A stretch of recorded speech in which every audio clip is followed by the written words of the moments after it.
संपूर्ण महाभारत चैत्र रथ पर्व अध्याय 181 से 182।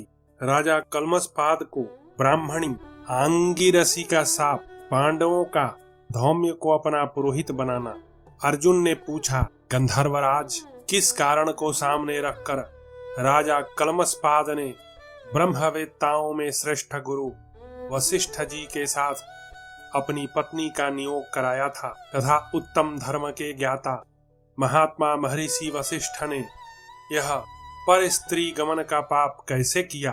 सखे, पूर्व काल में महर्षि वशिष्ठ ने जो यह अधर्म कार्य किया उसका क्या कारण है? यह मेरा संशय है जिसे मैं पूछता हूँ। आप मेरे इन सारे संशयों का निवारण कीजिए। चैत्र रथ गंधर्व ने कहा, दुर्धर्ष वीर धनंजय, आप महर्षि वशिष्ठ तथा राजा मित्रसह के संबंध में जो कुछ मुझसे पूछ रहे हैं उसका समाधान सुनिए।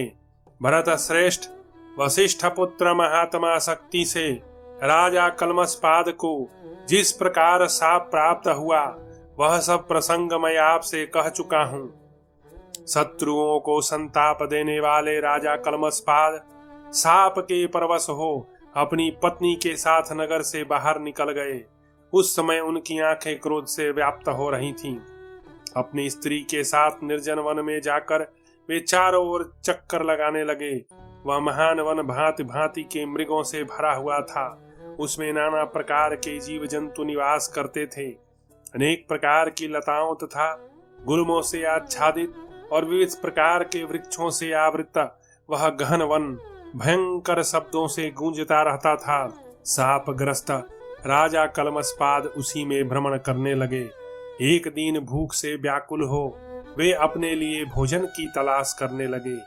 बहुत क्लेश उठाने के बाद उन्होंने देखा कि उस वन के किसी निर्जन वन प्रदेश में एक ब्राह्मण और ब्राह्मणी मैथुन के लिए एकत्र हुए हैं। वे दोनों अभी अपनी इच्छा पूर्ण नहीं कर पाए थे। उतने में ही राक्षसाविष्ट कलमशपाद को देखकर अत्यंत भयभीत हो वहां से भाग चले। उन भागते हुए दंपति में से ब्राह्मण को राजा ने बलपूर्वक पकड़ लिया। पति को राक्षस के हाथ में देख ब्राह्मणी बोली, राजन, मैं आपसे बात कहती हूँ, उसे सुनिए। उत्तम व्रत का पालन करने वाले नरेश, आपका जन्म सूर्य वंश में हुआ है। आप संपूर्ण जगत में विख्यात हैं। आप सदा प्रमाद शून्य होकर धर्म में स्थित रहने वाले हैं। गुरुजनों की सेवा में सदा संलग्न रहते हैं। दुर्धर्ष वीर, यद्यपि आप इस समय शाप से ग्रस्त हैं तो भी आपको पाप कर्म नहीं करना चाहिए। मेरा ऋतु काल प्राप्त है। मैं पति के कष्ट से दुख पा रही हूँ। मैं संतान की इच्छा से पति के समीप आई थी और उनसे मिलकर अभी अपनी इच्छा पूर्ण नहीं कर पाई हूँ। नृपश्रेष्ठ, ऐसी दशा में आप मुझ पर प्रसन्न होइए और मेरे इन पति देव को छोड़ दीजिए।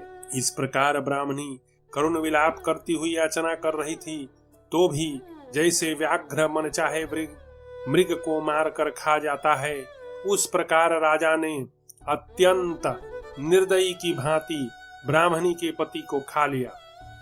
उस समय क्रोध से पीड़ित हुई ब्राह्मणी के नेत्रों से धरती पर आंसुओं की जो बूंदें गिरी वे सब प्रज्वलित अग्नि बन गई। उस अग्नि ने उस स्थान को जलाकर भस्म कर दिया।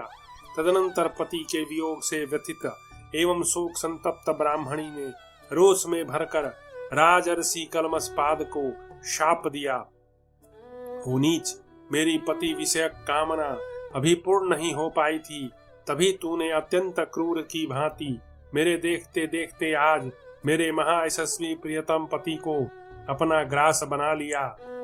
अतः दुर्बुद्धे, तू भी मेरे शाप से पीड़ित हुआ। ऋतु काल में पत्नी के साथ समागम करते ही तत्काल प्राण त्याग देगा। जिन महर्षि वशिष्ठ के पुत्रों का तुमने संहार किया है उन्हीं से समागम करके तेरी पत्नी पुत्र पैदा करेगी। नृपाधम, वही पुत्र तेरा वंश चलाने वाला होगा। इस प्रकार राजा को शाप देकर भसती साध्वी अंगिरसी राजा कलमशपाद के समीप ही प्रज्वलित अग्नि में प्रवेश कर गई। शत्रुसूदन अर्जुन, महाभाग वशिष्ठ जी अपनी बड़ी भारी तपस्या तथा ज्ञान योग के प्रभाव से ये सब बातें जानते थे। दीर्घ काल के पश्चात वे राजर्षि जब शाप से मुक्त हुए तब ऋतु काल में अपनी पत्नी के पास गए, परंतु उनकी रानी मदयंती ने उन्हें उक्त शाप की याद दिलाकर रोक दिया। राजा कल्मषपाद काम से मोहित हो रहे थे, इसलिए उन्हें शाप का स्मरण नहीं रहा। महारानी मदयंती की बात सुनकर वे नृपश्रेष्ठ बड़े संभ्रष्ट घबराहट में पड़ गए। उस शाप को बार बार याद करके उन्हें बड़ा संताप हुआ।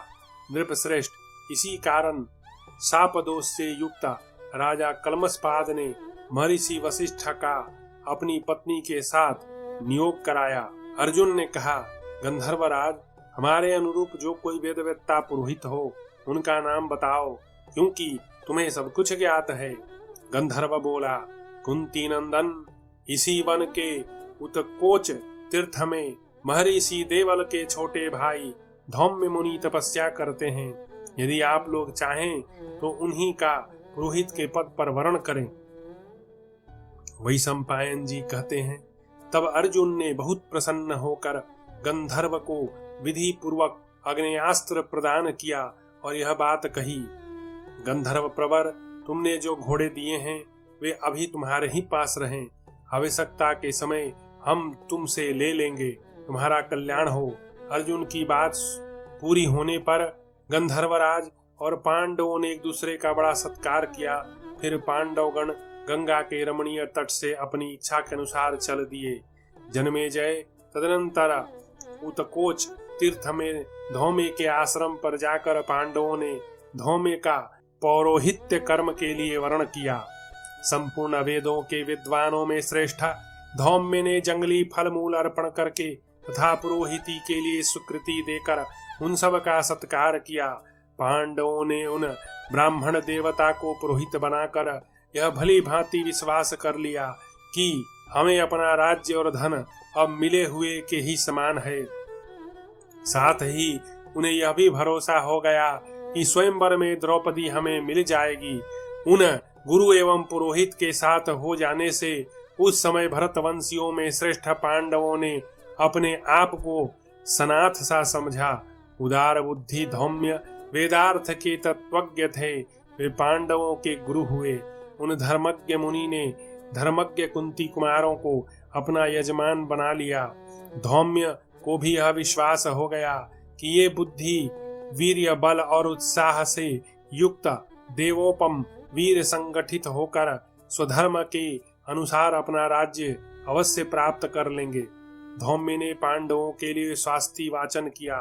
तदनंतर उन नर श्रेष्ठ पांडवों ने एक साथ द्रौपदी के स्वयंवर में जाने का निश्चय किया। इस प्रकार श्री महाभारत आदि पर्व के अंतर्गत चैत्र रथ पर्व में धौम्य को पुरोहित बनाने से संबंध रखने वाला 181 से 182वां अध्याय पूरा हुआ और इसी के साथ चैत्र रथ पर्व की समाप्ति हुई।